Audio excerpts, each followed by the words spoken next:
as an EOD tech, I can only take that as the most cryptic thing ever. Yeah. Hold on, let me turn off my ringer. You're all right. I don't know who's trying to call me. You're quite all right. All right. Ringer's off. Want to run this bitch for like an hour? Can you do that? Yeah, 45 an hour, something like that. I can do less, dude. We can do 30, 45. I don't give a fuck. It's whatever works best for you, man. Yeah. Let's shoot for 45. Okay. So, yeah, you can't say anything about where you are, though, right? No. And this is like my new civilian job stuff. Okay. But yeah, I'm in like a lab with there's hundreds of $1 million worth of weird. I'm in a like a SEM lab in the middle of central Ohio. Yeah. There's a bunch of there's like 20 electron microscopes in this building. Jesus. Can you speak on that at all? Can you speak on like what your new job is, or is that? No, I'm trying to stay away from that. Okay. We'll tack hard the other direction. They calculated the explosive power of the Beirut explosion. That's what you texted me last week, right? Yeah, so I think the original estimates that came out were like 2 kilotons, 2,000 tons, if I remember right.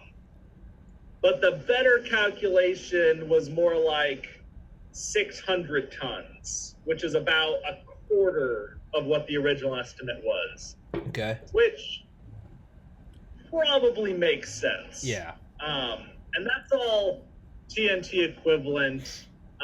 So when you start dealing with like bulk explosives, especially like ammonium nitrate stuff, it's really slow burning, relatively speaking. And, the 600 tons is pretty, that makes sense. And it also really makes sense that the estimates at the beginning were so far above what everybody thought. Why is that? I'm sorry, that the estimates at the beginning were so far above what they ended up being. Explosives always tend to be like that. Okay. Everyone always assumes that something's way bigger than it really was.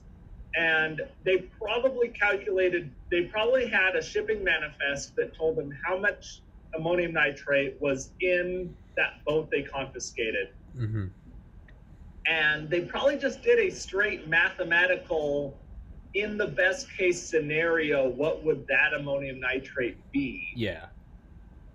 And that, that had been sitting there for years. Yeah. There's no way it's the best case scenario. Yeah. Yeah, not a chance. Jesus Christ. So that's still insane, though. 600 tons TNT equivalents. Oh, yeah. But, at this point, we're just, comparing 600 to 2,000, Yeah. That's a major overestimate in the beginning. Yeah. But it's also, like I said, not surprising. Well, then you got the inverse with Castle Bravo, where they thought it was going to be like 10 megatons and it was 15. Yeah, but that's when we had no idea what the hell was going on or what we were doing. Just set it off. Just fuck it. Yeah. Let's see what happens. Yeah. And, and that is outside the world of conventional explosives. Yeah.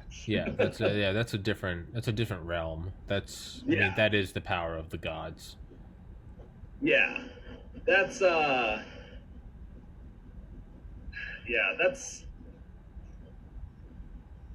taking a whole different kind, like you get away from chemical formulas and move into, calculus. Yeah. Like weird, physics. Yeah. But yeah. When you move from the balanced chemical equation of this molecule with this subscript, and instead it turns into this weird like potential calculation of like flow states and reaction chains. Yeah, it's like a dark magic. Yeah. Yeah, it's not the same. Whole different world. Yeah. So, can you explain the rules you sent to me? You said the 4 rules of being an EOD. Oh yeah, I was super drunk the other night. Dude, I didn't sleep well. I didn't sleep well the night before. So you were texting me, and I was like trying to stay awake, and I was like, save it for podcast, because I'm about to pass the fuck out. No. I totally know what you're talking about. So yeah, 3 rules of being an EOD tech. Okay. Rule number 1: always look cool. Yes, naturally. And that one, take it as it is. Rule number 2: always be the smartest guy in the room. And that means be smarter than the bomb maker that you're dealing with his bomb, or be smarter than the colonel that you've got to brief afterwards because you just, threw frag at a Humvee and have to explain why that shit happened. Yeah. And rule number 3: if in doubt of rule number 2, fall back on rule number 1. And that's all there is to it. Just gotta look like a badass. Yeah. That's all that matters. Yeah. But the biggest thing is, like, you don't want to have to the cooler you look, the less questions you have to answer, like, why did you do that? Why did you do this? Okay. So you just go in looking like a fucking animal. You just go in looking like a Chad. Yeah. People are like, he's got it. Yeah, exactly. Right? It's like the Instagram, right? It's like the influencer thoughts. Doesn't matter what you're selling. Just be the sexiest fucking girl anyone's ever seen. And you can sell toothpaste, you can sell fucking monkey wrenches, it doesn't matter. Yeah. Just fall back on that. It doesn't matter. Get this new Oral-B toothbrush. Just fucking hottest girl in the world. Like, all right, I got it. You don't need to push it. You don't need to know your lines. It's fine. Yeah, it's like if you just came off a 4-day mission and you haven't shaved and your hair is super long and you're trying to go to the Marine DFAC where they have good food. If you walk in all slow, dragging your feet, some idiot sergeant major is going to stop you and be like, hey man, why haven't you shaved, man? Or if you just kick in the door, walk in like you've got a purpose, get your food, sit down like a fucking adult, and eat, nobody's going to say shit to you. No one's going to say a fucking word to you. It's It's like Black Hawk Down. It's like when the Rangers, they would give their stories about Delta coming in, right? Yeah. And there's always some sergeant major that's going to say something. Yeah. But it's all about like having a purpose, having a place to go, knowing what you're doing, not hesitating, and that rolls into the same time, like, always look cool. It means, like, don't hesitate. Like, if you start worrying about, you got to be able to take the 1,000 variables in the task at hand and break it down to the 1-2 things that are important, make a decision, and carry it out. Yeah. Not, all right, here's what I'm going to do. And then you get ready to do it and you're like, but wait, maybe I should do this, or maybe I should do that. Yeah. That's when you make a stupid fucking mistake. Yeah. It's like what David Goggins says about, like, clearing rooms. He was a Navy SEAL, I think. Oh, yeah. But, I mean, I don't know I know who he is, but I don't know what he said. Like, it's probably something about hesitation. Cause At the end of the day, with clearing rooms, that's kind of the... And that's his, like, lesson for, like, life. He's like, look, if there's someone standing behind that door with, like, a minigun mounted in the living room, like, you're dying regardless. So kick in the fucking door. And at least, because you're going in. If you've made the decision that you're going in, all right? Yeah. Then go in like a fucking hero. Because you can either go in and flinch and get torn up, or you can go in like a fucking alpha, clearing the room and get torn up. You're going in regardless, so go out as a fucking hero. But he's like, that goes for life. If you're going to go ask for a job or apply for a job, make the decision if you're going to do it. And once you decide you are, do it like you're the best thing that's ever walked through those doors, right? Exactly. It's the same idea. Same idea. Just doesn't matter. Just blind confidence. Fuck it. Just go in, and just go out like a G. Yeah. Exactly. Is that? I mean, if you start hesitating, you're going to make the decision. You're going to make the mistake regardless. Yeah. It's better to just, like, go. Yeah, like, at least if you're going to make the mistake, you know, go out like a man. Yeah. Yeah. Is the Hurt Lockers accurate? Or Hurt Locker? Is that accurate? Or is that a little jazzed up, a little Hollywood? My big takeaway on that movie, the whole, like, scene where he takes off in the hoodie, you could throw that away. Okay. Anything that happens while he's wearing a hoodie is bullshit. Okay. You know, like, the daisy-chained ID that we're all on top of each other at the beginning that he pulls up with one hand was stupid. Yeah. Because you're going to build a similar thing, but it's going to be stretched out along a road where you have one, like, every 20, 30 meters to try to blow up a bunch of trucks. Not like a bundle of projectiles in a star pattern. Yeah. That was silly. You know, car bomb, like, at the end of the day, a car bomb, like the car bomb that was there, you evacuate the area, and, like, we were doing boot banger. So Sidney Alford invented this explosive charge called the boot banger. But you really just do your own by taking a couple blocks of C4 and strapping them to the underside of a 5-gallon jerry can full of water. And then you slide that shit under the vehicle. Okay. And you blow that up, and it shoots the water up through the trunk and takes anything that was in the trunk and throws it out. So just like a water jet? So you always had 5-gallon jerry cans. So what's that? I said, so it's just like a water jet? It just kind of just slices it all? Yeah. There's usually no reason to go hands-on with a car bomb unless it's, like, in the middle of a school that you can, like... Yeah. Car bombs are such a pain in the ass. It's 99% of the time you're going to use some kind of water charge to disrupt it, and yeah, forget all that. Yeah. Too much of a pain in the ass. Such just a casual... Car bombs are such a pain in the ass. Yeah. What other takeaways what from else? it? Yeah. The other way bullshit, like other than a few little things, random officers geeking out over us, that was always happened and was always just hilarious. Okay. I want to shake your hand. I want to shake your hand. 973. Wow. Like, EOD techs hate it in general, but there's probably more good about it than bad. Sure. It brought a lot of people to our community. It was, like, a great recruiting tool. Yeah. Like, you can't deny that. Yeah. Yeah.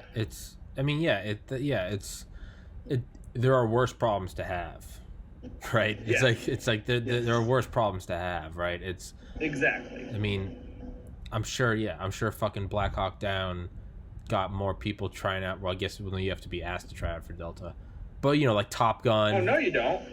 That's not a thing. All right, well, I'm fake news. I'm sorry. Fuck me. All right, well, end the podcast. It's over. Thanks, Will. Peace. Yeah, no. That's it. Episode 203. It's over. No, the they podcast do. They have selection. There's like a soft recruiter that goes around and does, like, pretty much every base has an annual briefing where you can try to go to assessment out in West Virginia. Okay. Quantico. Any EOD tech can assess. But yeah, like, you don't have to be Delta, you don't have to be Ranger, you don't have to be Special Forces first. You just have to go to assessment. Now, your chances of getting through selection, if you don't have that experience, is probably crap, unless you're some mythical, Captain America truck driver. Yeah. But yeah, no, Delta's not invite only. Like, it's a selection, just like Green Beret selection. Sure. It's just way less often, and it's like out in West Virginia somewhere. Yeah. There's that, and then it's the other thing. Yeah, about the daisy chain. The thing that he picks up, that's also like he just was like, he one-handed like 4,500 pounds. I mean, each one was like, each projectile's like, let's call them 100 pounds. Okay, well, again, I'm fake news. Fuck me. Yeah. But still. So it's still one hand and like 800 pounds dragging across the ground. That's still silly, but that's because they were all plastic. Yeah. And it's a great scene. It's a great cinematography, right? He pulls it. It's a great scene. Yeah. I mean, maybe they were hollow ones, and we used to find all the goddamn time. Yeah. And they were light. Who knows? But like, the fake stuff that bothered me was like, oh, they go out and respond by themselves as a single vehicle. Yeah. Like, you're not going to be allowed off base as a single vehicle. Yeah. You're going to have a convoy of 3 or 4. Yeah, he's going out like a sheriff. Which kind of gets rid of like a whole bunch of the getting like by themselves with those SAS guys or whatever they were shooting sniper rifles. Yeah. Like that wouldn't have happened because they would have had 50 other army dudes, all with like Ma Deuces mounted in turrets, and they would have just aimed Ma Deuces at that building and just brought it to the ground. Just fucking turn it into powder. Yeah. It's like a romantic sheriff type thing, right? There's a big iron on his hip. He like just shows up in a truck by himself. It's like, all right, I'm gonna take out this bomb again. Good for movie making, but yeah. So you brought it up last time, and I mean, if my podcast isn't on an NSA or ATF watch list, there's no way it's not now, because we talked about literally building bombs last time. So I mean, everyone that comes on this podcast, welcome. You're on the list. I hope we have our own server. I hope we have a TPC server somewhere in the NSA. Yeah, you talked about how you were surprised at how violent everything is in 2020, that there have not been more homemade explosives. Yeah, absolutely. I feel like that's still even more so now, right? It's only ratcheted up since we last talked. It's only gotten crazier.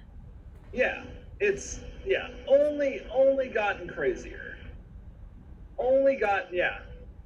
Like, I don't even know how to describe it. It's completely ridiculous, you know, and I don't even know how to describe what's going on right now. Like, I'm not trying to go into any politics of it. I'm just looking at the pure like volatility of the situation and the civil unrest. Oh yeah, it's odd. Yeah, it's odd that there's not.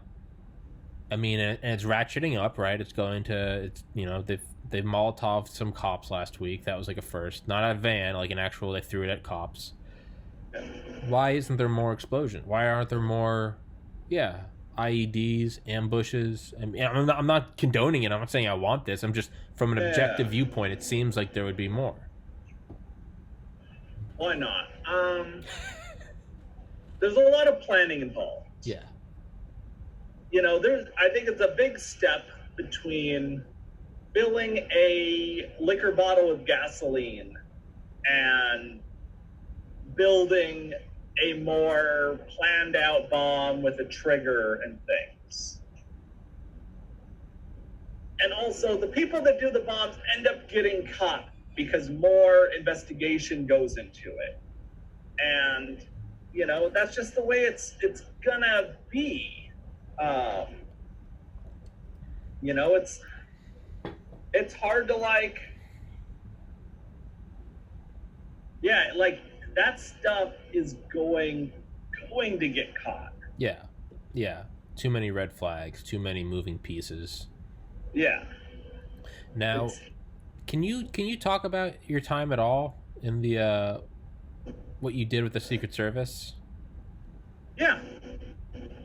That's one of the nice things about Secret Service work is it's all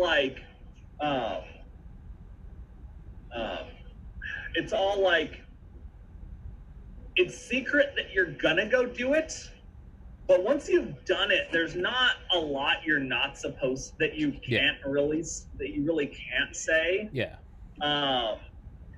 Like there's no like they don't come out and say you can't like it would. I think they leave it open so that we don't talk about it. You know, but like they don't like draw a line. Okay. But it's it's. Can you explain that a little more? Like, I can absolutely say that I worked, I went to China for a week when Biden went there for a day. Really? Yeah. That's fucking badass. Yeah. I mean, that was an easy one. Because I went there, basically, did me stuff. Did, stuff related to what I do. Yeah.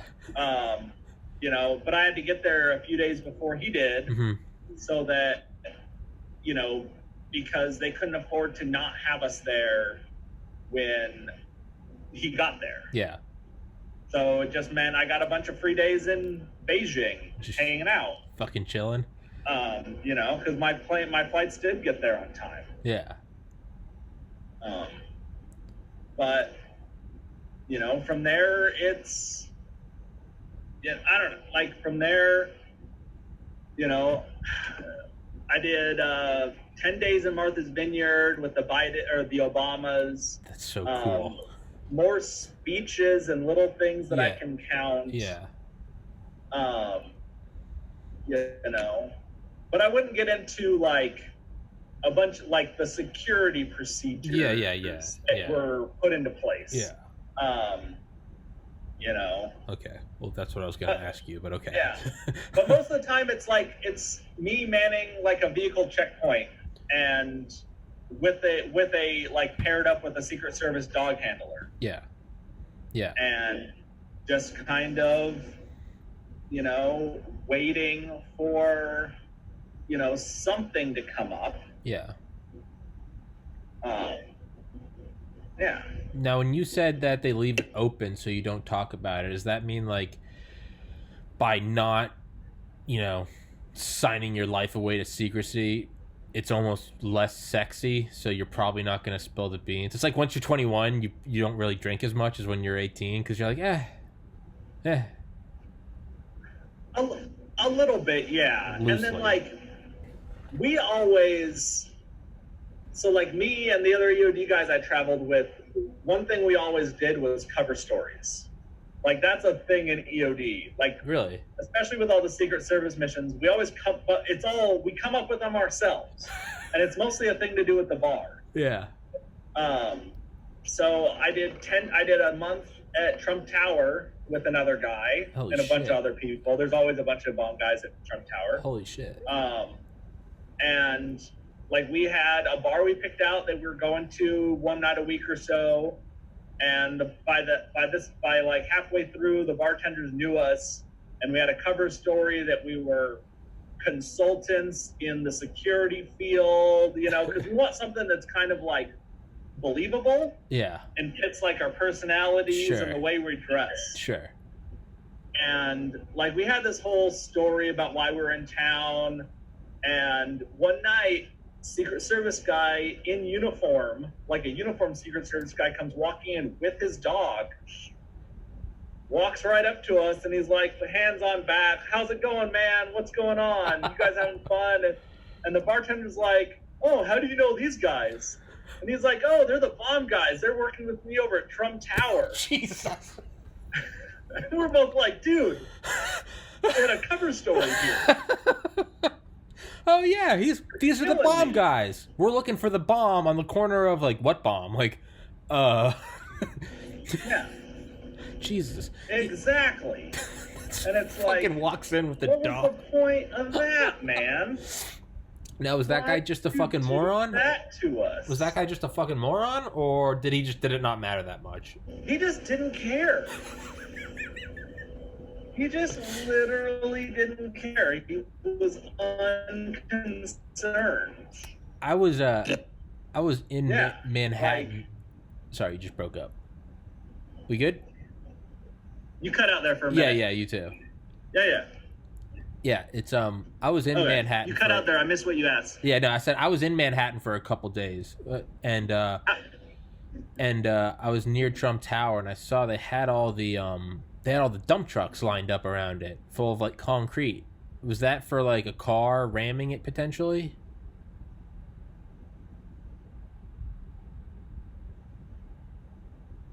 Yeah, like I only got like one out of every other word. It's saying your bandwidth is low. Motherfucker. Let's see. Can you hear me? Are we good now? Any better? Yeah. Okay. Yeah. It always does this in the evening, I swear to God. It has the internet has an attitude, it has a personality. It gets really bitchy after 4. But yeah, I was in Manhattan, and I think in 2017, like early 2017. And yeah, I remember going by Trump Tower, and there are all these dump trucks full of like concrete around the perimeter. Is that for like car bombs? So what year did they have? Because I know they had the dump trucks, but they got rid of them now. Yeah. I don't know when they got them, when they got rid of them, but yeah, that's all car bomb stuff. Yeah. I think that was when he was president-elect. I think that's when I was there. It was like December 2016, January 2017. So he was president-elect. Okay, yeah. I think they have those when he's there. When I was there, it was like just the kids and the wife. Mm-hmm. There's like different levels of security depending on like if he's there. And when I was there, it was like the kids were there every day, so they couldn't just like keep those up permanently. You know what I mean? Yeah. That's New York's a weird one because there's so many, just an infinite number of nooks and crannies. Like, right? Who's to say you just don't dump a bunch of C4 on one of the subways, right? Yeah, but they kind of know like what's under Trump Tower. They know what's next to it. Yeah. And they've had it for long enough that it's not as big of a deal. Yeah, that's just got to be a headache and a fucking half, defending the president in the middle of Manhattan. Yeah. Jesus Christ Almighty. It's like a final exam question. In the hypothetical scenario, the president's in Manhattan, right? Yeah. So, do you remember when that guy like tried to scale the side of Trump Tower and he had like suction cups?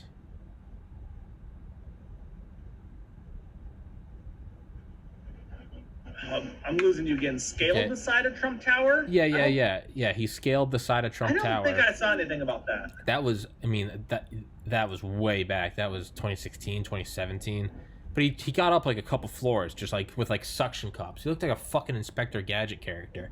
And he was going up the sides, and then they like broke the windows and pulled him in. And the funny thing is there is a public access. Like anybody can walk into the main front of Trump Tower. Yeah. And up to the 5th floor. Yeah. The first 5 floors are public. Yeah. It's a big atrium. Yeah, so you can go, and then on the 5th floor, there's like an outdoor patio. So like anybody can go out there. And if you've got, I can totally see like some suction cup stuff getting through security. Yeah. Just because like the Secret Service guys at the front, I don't know what they're going to say to some suction cups. Yeah, a plumber. Yeah, is he just replacing windows, right? It's like, what do you... Yeah.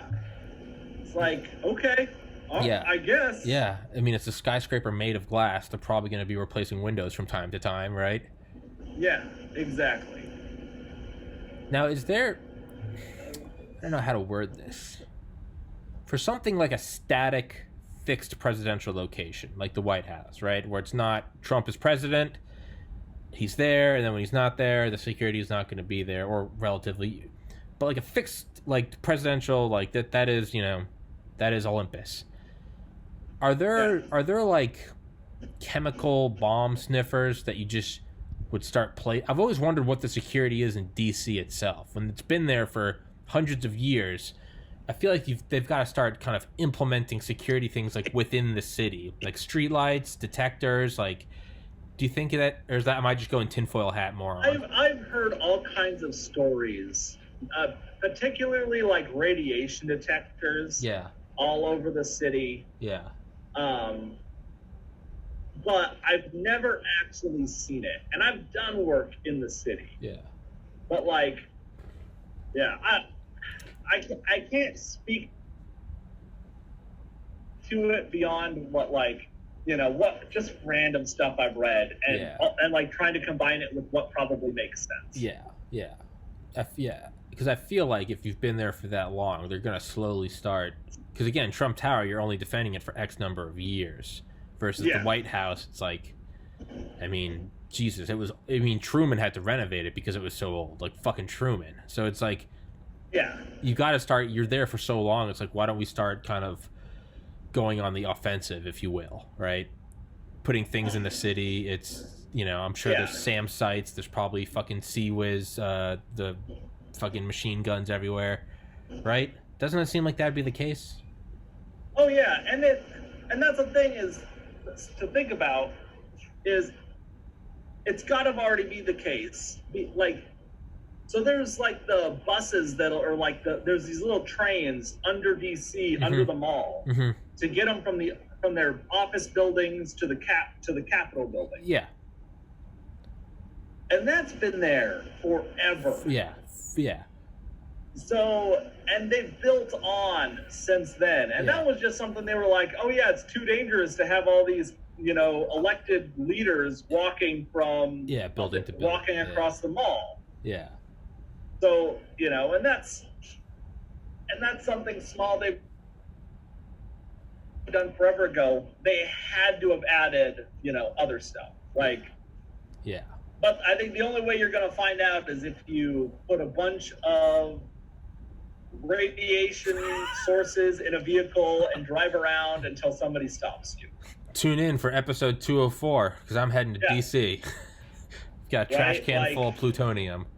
You know, I think that's the only way you're going to find out, though. You know what I mean? Yeah, well, hey, I'm reading between the lines. You're telling me to go bomb DC. I got you. Don't worry. But yeah, right. Have you ever heard of the DUCC, the DUCC, the Deep Underground Command Center? It was proposed, I believe, under the Kennedy administration. I haven't read about it, but it sounds like a lot of the other like random weird things like that. Yeah. That, you know, there's all the big stuff at Cheyenne Mountain. NORAD, that, you know, all the Stargates, like from the Stargate movie. Yeah. Like, you know, there's a reason why the NORTHCOM commander's there. There's giant command centers all over the place. Yeah, Raven Rock, Mount Weather. Yeah. Could replicate, like, we're already capable of basically like replicating what is at the White House wherever the president goes. Yeah. Like when the president goes on vacation, they're setting up basically the same thing. Yeah. You froze on me. Sorry. Am I still here? Will? Yeah. We good? I can hear you. I can't see you. Fuck. Well, your video's coming through just fine, so. Oh, all right. You came back. Okay. Well, I think it's your upload pipe. It's definitely, dude. My internet fucking sucks. It's not even a question of whose is it. It's my internet. Yeah. But yeah. Anyway, man, let's carry this on next time. Internet's kind of slowing us down, and I got you. My audio here is not great. I got you, man. I apologize. It's no. Yeah. It's good. But anyway, this week turned it into crazy because I ended up. No worries. I ended up being able to move all my jobs for next week to this week. There's no worries. I might hit you up on Monday. Maybe we'll find something in the next week. Absolutely. Or the week after. We'll catch this up and do a good one. Absolutely, yeah. Sorry everybody. Internet sucks. That might be the NSA fucking with us because they don't like us talking about radiation. Yeah. But you heard it here first. Your internet's slowing down because it's getting to the FBI servers. Bastards. All right, my man. Well, hey, I'll text you and we'll set something up next week. All right, or the week after. All right. All right, dog. Sounds good. Peace. Bye.